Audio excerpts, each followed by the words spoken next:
My next Patreon question is from Andrew, who wants me to compare two of my least favorite movies. In going through some of your Letterboxd ratings, I was curious to check out what films you gave your lowest ratings to. For the most part, I could gather why you would rate them low. Stuff like Napoleon Dynamite, Zoolander, and Kicking and Screaming, I can put those down to simply you not finding anything in those particularly funny, or not being fond of their main characters. However, the first I'm rather confused about are First Night and Perfume, the Story of a Murderer. So my question is, which is better, First Night or Perfume?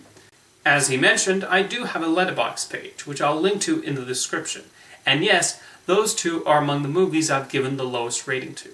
These are both historical movies that got a mixed critical response and don't seem anything too bad on the surface. However, I personally found little to nothing to like about them. Which do I prefer?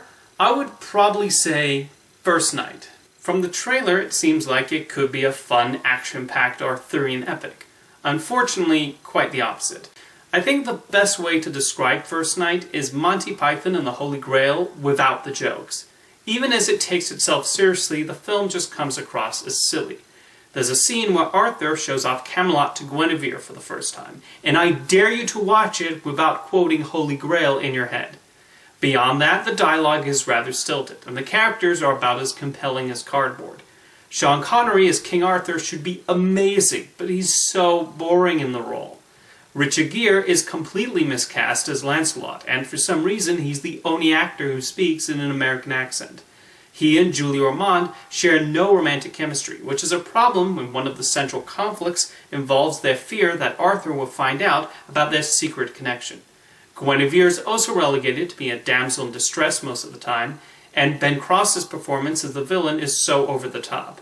Even the sword fights are underwhelming, as most of the fight choreography has the knights just flinging the swords about. Oh right, the other Knights of the Round Table are in this too, but they're entirely indistinguishable from one another.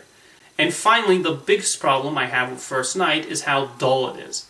I guess the first half is paced okay, but the second hour just plods along, all leading to an incredibly underwhelming climax. So why did I choose First Night over Perfume?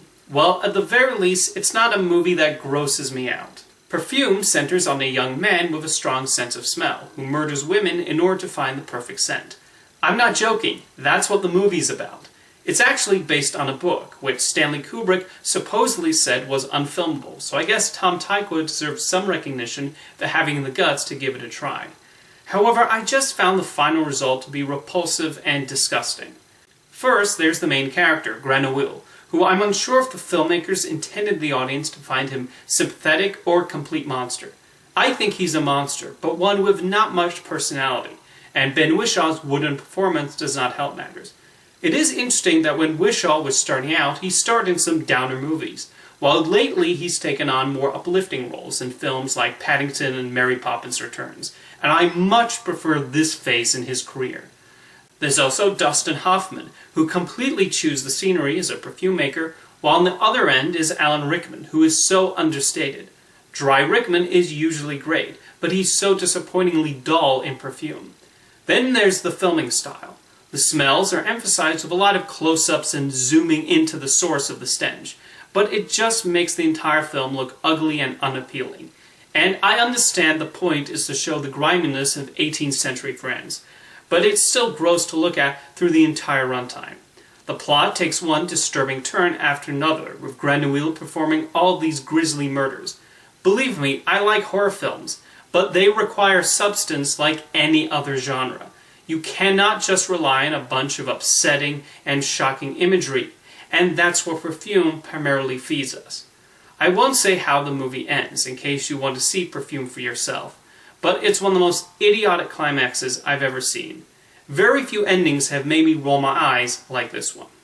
Anyway, let me know in the comments whether you've seen First Night and Perfume, and thank you for your question, Andrew.